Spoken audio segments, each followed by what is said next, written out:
Hey guys, on today's video, we're going to be updating your iPhone, iPad Touch right here using your Mac. That's right. So it doesn't matter which device you got, this is how you do it on your Mac. Now, if you have an older Mac, that means you would be using iTunes. However, most of you will be using Finder to do this. So make sure just to hook up your iPhone, iPad Touch directly to your computer using that cable that came with it. Once you do that, you're going to find Finder down here below. So this is Finder. Just open up Finder. Once you open up Finder, on the side, on the left hand side, you should see your device's name. So this is my device's name, Tech and Design. Yours could be anything. And again, this could be an iPhone, iPad Touch. It's exact same instructions for all of them. Now let's say on your Finder you don't see that. Well, on the top left hand side of your screen, you're going to see Finder. Go into Preferences. In your Preferences, you're going to see this, the third option where it says Sidebar. Just make sure in your sidebar, you've got locations turned on. So for example, iOS devices, you need this one specially turned on. So CDs, DVDs, and iOS devices. So make sure you have a check mark right there. And here we go. So from there, you should be seeing this screen.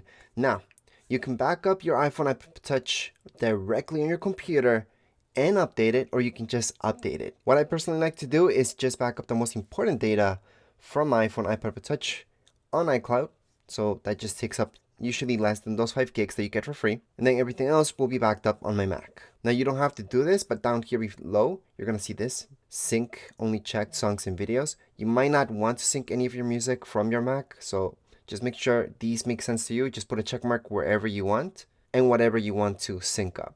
Because that's going to be transferred right on to your iPhone, iPad, or Touch. Now the reason why I suggest always backing up is because just in case something happens and you have to restore it, you can just get all your information back into it. But you could skip that step and just click on check for updates. So you're going to see that option up here. It's going to say check for updates. But if you do want to back up, just click on backup now. Anyways, once you've done that, or maybe you skip that step, just go into check for updates. You will see this, the newest update. So this could be iOS 16 or just iOS 16.0.2. And yes, what I suggest doing is download and update. Don't just download it. So we're going to click on the first option. Once we do that, you're going to see this message. Just click on next, agree. And from there, on your device, you're going to have to put in your passcode. So don't disconnect it from your computer. Just put in the passcode for it.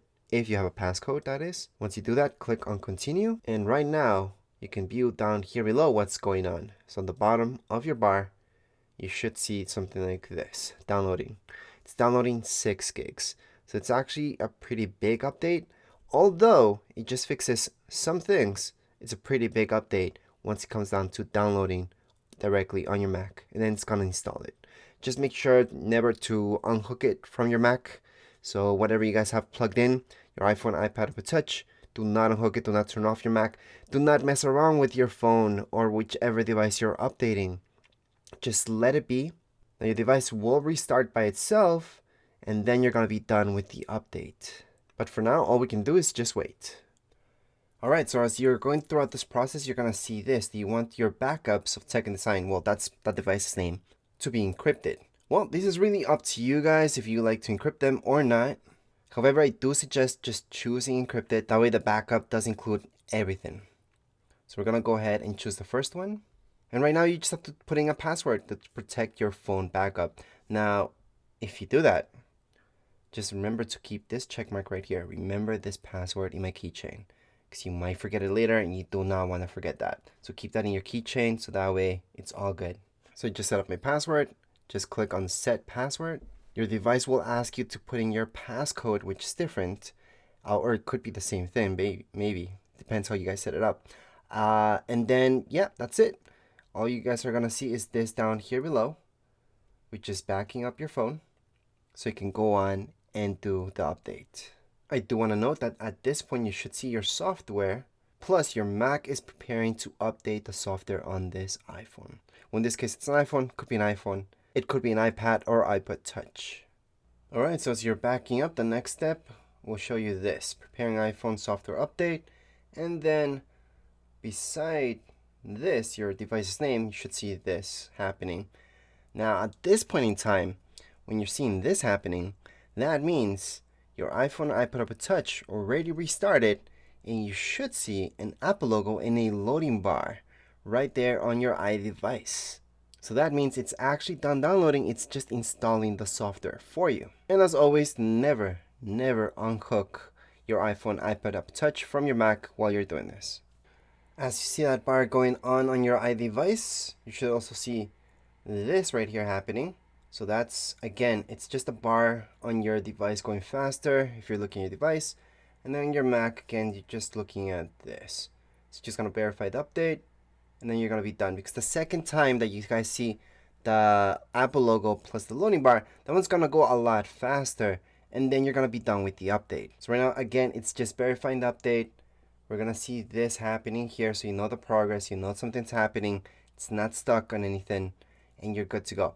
Yes, for some of you this could take longer depending how old your Mac is, and the downloading process can also take longer for you depending on your internet speed.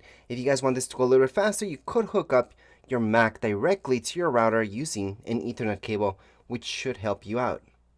And then finally, you should see this message popping up, which says your iPhone's restarting. It's just going to restart, and you're officially done with the update. Right now, nothing should be on the locations, just restarting. On your device, you should see an Apple logo, a loading bar, and just let it do what it needs to do. So just to show you how this looks like, so on your device, on your screen, you should see this, an Apple logo in the loading bar that I mentioned. And after that, you are all done. You can just swipe up on your device. It's gonna ask you for your passcode, and here we go. That's it for today's video. We're all up to date. Just to make sure, you can go into your settings, general, software update, and then right here it should tell you that you're all up to date to the latest iOS. Anyways, that would be it for today's video. If you guys have any questions, comments, you guys can write down here in comments area. Don't forget to subscribe and like. Thank you.